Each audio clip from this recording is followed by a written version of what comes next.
सृष्टि उत्पत्ति के संदर्भ में इस पुराण में कहा गया है एकोहा बहुस्यामी, अर्थात एक से बहुत होने की इच्छा के फलस्वरूप भगवान स्वयं अपनी माया से अपने स्वरूप में काल, कर्म और स्वभाव को स्वीकार कर लेते हैं।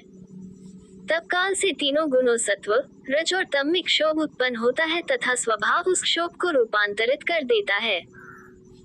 तब कर्म गुणों के महत्व को जन्म देता है जो क्रमशः अहंकार, आकाश, वायु, तेज, जल, पृथ्वी, मन, इंद्रियां और सत्व में परिवर्तित हो जाते हैं।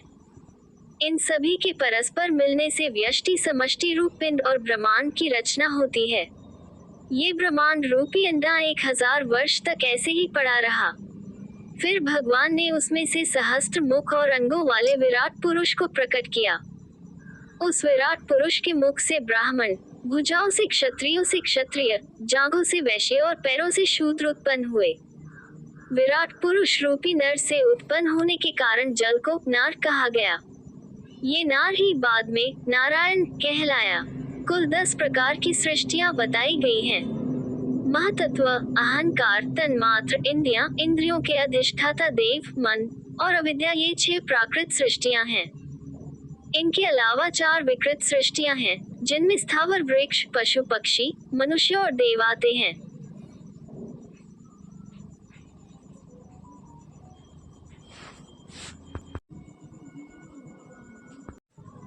श्रीमद्भागवत पुराण में काल गणना भी अत्यधिक सूक्ष्म रूप से की गई है। वस्तु के सूक्ष्मतम स्वरूप को परमाणु कहते हैं। 2 परमाणुओं से एक अणु और 3 अणुओं से मिलकर एक त्रिश्रेणु बनता है। 3 त्रिश्रेणुओं को पार करने में सूर्य किरणों को जितना समय लगता है उसे त्रुटि कहते हैं। त्रुटि का 100 गुना कालवेद होता है और 3 कालवेद का एक लव होता है। 3 लव का एक निमेष, 3 निमेष का एक क्षण तथा 5 क्षणों का एक काष्ठा होता है। 15 काष्ठा का एक लघु, 15 लघुओं की एक नाड़िका अथवा दंड तथा 2 नाड़िका या दंडों का एक मुहूर्त होता है। 6 मुहूर्त का एक प्रहर अथवा यम होता है। चतुर्युग, सतयुग, त्रेता युग, द्वापर युग, कलि युग में 12,000 दिव्य वर्ष होते हैं। एक दिव्य वर्ष मनुष्यों के 360 वर्ष के बराबर होता है। युग वर्ष: सतयुग 4800, त्रेता युग 3600, द्वापर युग 2400, कलि युग 1200। प्रत्येक मनु 7,16,114 चतुर्युगों तक अधिकारी रहता है। ब्रह्मा के एक कल्प में 14 मनु होते हैं। ये ब्रह्मा की प्रतिदिन की सृष्टि है। 16 विकारों प्रकृति, महतत्व, अहंकार, 5 तन्मात्राएं, 2 प्रकार की इंद्रियां, मन और पंचभूत से बना ये ब्रह्मांड कोश भीतर से 50 करोड़ योजन विस्तार वाला है। उसके ऊपर 10-10 आवरण हैं। ऐसी करोड़ों ब्रह्मांड राशियां जिस ब्रह्मांड में परमाणु रूप में दिखाई देती हैं, वही परमात्मा का परम धाम है। इस प्रकार पुराणकार ने ईश्वर की महत्ता, काल की महानता और उसकी तुलना में चराचर पदार्थ अथवा जीव की अत्यल्पता का विशद विवेचन प्रस्तुत किया है। प्रथम स्कंद। इस पुराण के प्रथम स्कंद में 29 अध्याय हैं, जिनमें शुकदेव जी ईश्वर भक्ति का महात्म्य सुनाते हैं।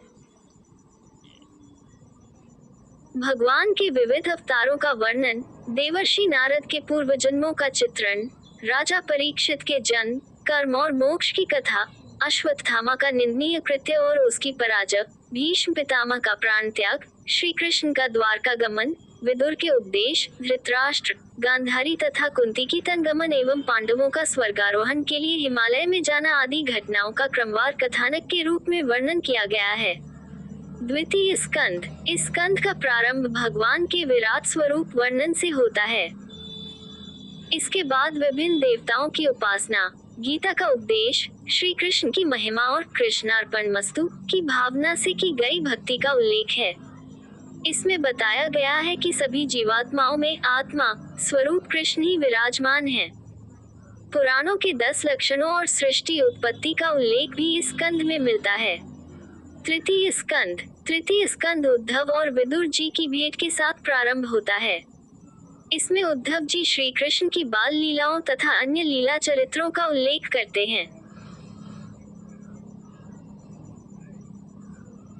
इसके अलावा विदुर और मैत्रेय ऋषि की भेंट, सृष्टि क्रम का उल्लेख, ब्रह्मा की उत्पत्ति, काल विभाजन का वर्णन, सृष्टि विस्तार का वर्णन, वराह अवतार की कथा, दिति के आग्रह पर ऋषि कश्यप द्वारा असमय दिति से सहवास एवं 2 अमंगलकारी राक्षस पुत्रों के जन्म का शाप देना, जय विजय का सनत कुमार द्वारा शापित होकर विष्णुलोक से गिरना और दिति के गर्भ से हिरण्याक्ष एवं हिरण्यकशिपु के रूप में जन्म लेना, प्रहलाद की भक्ति, वराह अवतार द्वारा हिरण्याक्ष और नरसिंह अवतार द्वारा हिरण्यकशिपु का वध, कर्दम देवहूति का विवाह, सांख्य शास्त्र का उपदेश तथा कपिल मुनि के रूप में भगवान का अवतार आदि का वर्णन इस स्कंद में किया गया है। चतुर्थ स्कंद। इस स्कंद की प्रसिद्धि पुरंजनोपाख्यान के कारण बहुत अधिक है। इसमें पुरंजन नामक राजा और भारत खंड की एक सुंदरी का रूपक दिया गया है।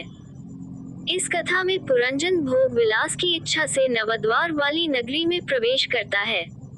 वहां वह यवनों और गंधर्वों के आक्रमण से माना जाता है। रूपक ये है कि नवद्वार वाली नगरी यह शरीर है।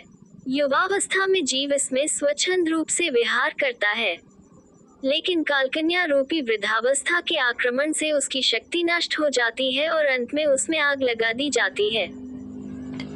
रूपक को स्पष्ट करते हुए नारद जी कहते हैं, पुरंजन देहधारी जीव है और 9 द्वार वाला नगर यह मानव देह है। 9 द्वार, 2 आंखें, 2 कान, 2 नासिका छिद्र, 1 मुख, 1 उदा, 1 लिंग। अविद्या तथा अज्ञान की माया रूपी वह सुंदरी है। उसके दास सेवक 10 इंद्रियां हैं। इस नगर 1 की रक्षा पंचमुखी सर्प 2 करते हैं।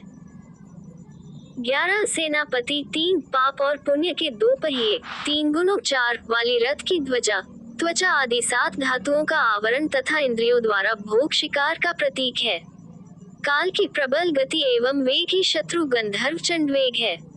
उसके 360 गंधर्व सैनिक वर्ष के 360 दिन एवं रात्रि हैं, जो शनै आयु का हरण करते हैं। 5 प्राण वाला मनुष्य रात दिन उनसे युद्ध करता रहता है और हारता रहता है। काल भयग्रस्त जीव को ज्वर अथवा व्याधि से नष्ट कर देता है। इस रूपक का भाव यही है कि मनुष्य अपनी इंद्रियों के उपभोग से निरंतर भोग विलास में पड़कर अपने शरीर का क्षय करता रहता है। वृद्धावस्था आने पर शक्ति क्षीण होकर अनेक रोगों से ग्रस्त एवं नष्ट हो जाता है। परिजन उसके पार्थिव शरीर को आग की भेंट चढ़ा देते हैं। पंचम स्कंद।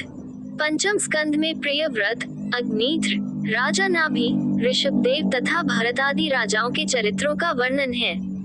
ये भरत जड़ भरत है, शकुंतला पुत्र नहीं। भरत का मृगमोह में मृग योनि में जन्म, फिर गंडक नदी के प्रताप से ब्राह्मण कुल में जन्म तथा सिंधु सौवीर नरेश से आध्यात्मिक संवाद आदि का उल्लेख है।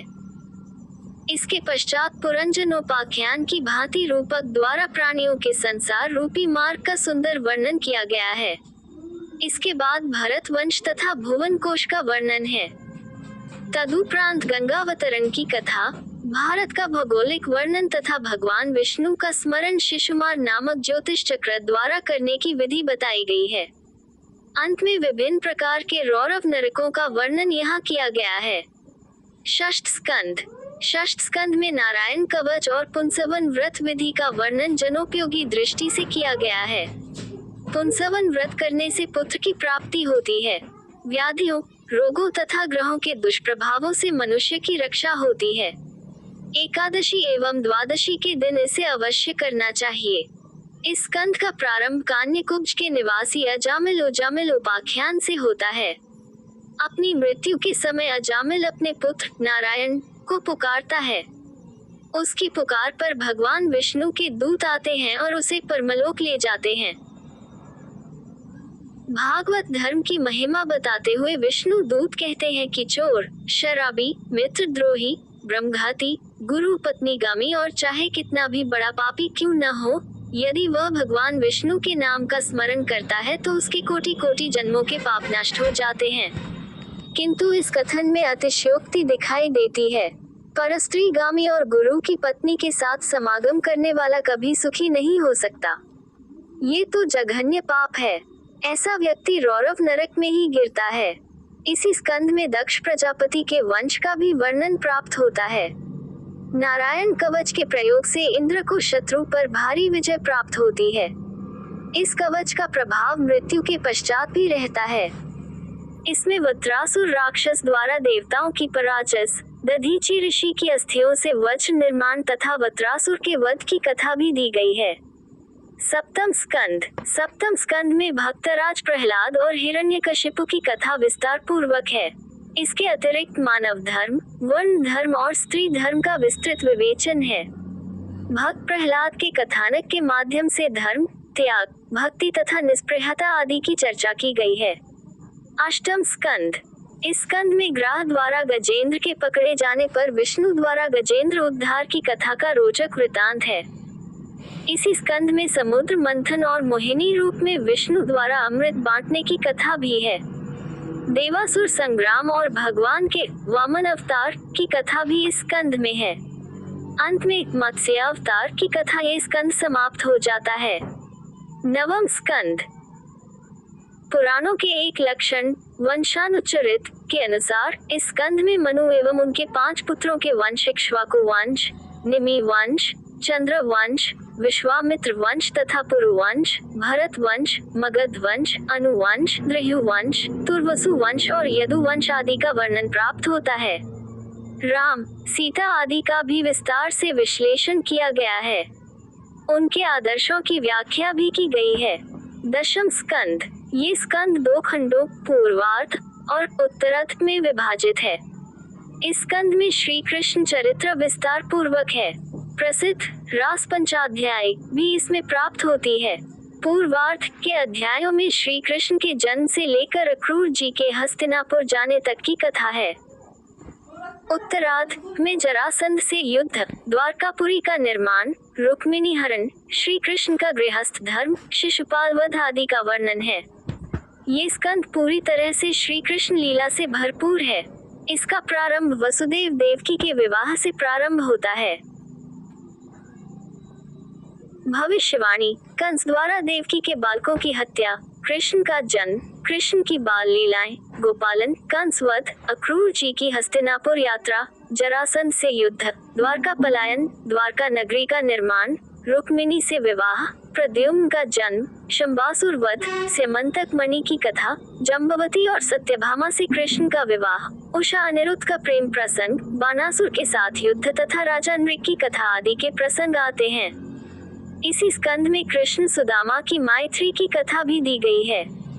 एकादश स्कंद में राजा जनक और 9 योगियों के संवाद द्वारा भगवान के भक्तों के लक्षण गिनाए गए हैं।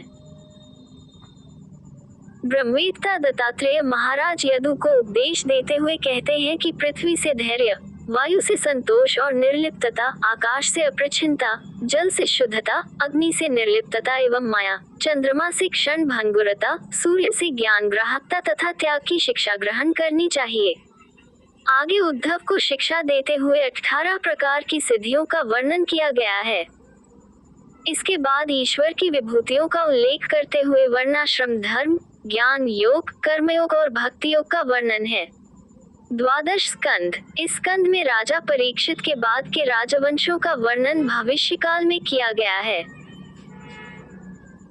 इसका सार यह है कि 138 वर्ष तक राजा प्रद्योतन, फिर शिशुनाग वंश के 10 राजा, मौर्य वंश के 10 राजा 136 वर्ष तक, शुंग वंश के 10 राजा 112 वर्ष तक, कण्व वंश के 4 राजा 345 वर्ष तक, फिर आंध्र वंश के 30 राजा 456 वर्ष तक राज्य करेंगे। इसके बाद आमीर, गर्दभी, कट, यवन, तुर्क, गुरुंड और मौन राजाओं का राज्य होगा। मौन राजा 300 वर्ष तक और शेष राजा 1099 वर्ष तक राज्य करेंगे। इसके बाद वालिक वंश और शूद्रों तथा मलेच्छों का राज्य हो जाएगा। धार्मिक और आध्यात्मिक कृति के अलावा शुद्ध साहित्यिक एवं ऐतिहासिक कृति के रूप में भी ये पुराण अत्यंत महत्वपूर्ण है। भागवत पुराण में वर्णन है कि जीव को संसार का आकर्षण खींचता है। उसे उस आकर्षण से हटाकर अपनी ओर आकर्षित करने के लिए जो तत्व साकार रूप में प्रकट हुआ, उस तत्व का नाम श्री कृष्ण है। जिन्होंने अत्यंत गूढ़ और सूक्ष्म तत्व अपनी अटखेलियों, अपने प्रेम और उत्साह से आकर्षित कर लिया। ऐसे तत्वज्ञान के प्रचारक, समता के प्रतीक भगवान श्री कृष्ण के संदेश, उनकी लीला और उनके अवतार लेने का समय सब कुछ अलौकिक है। अग्नि पुराण का लास्ट एपिसोड यहीं तक समाप्त होता है। तो अग्नि पुराण के सारे पाठ आ गए हैं, अच्छे से सुनो और ज्ञान अर्जित करो।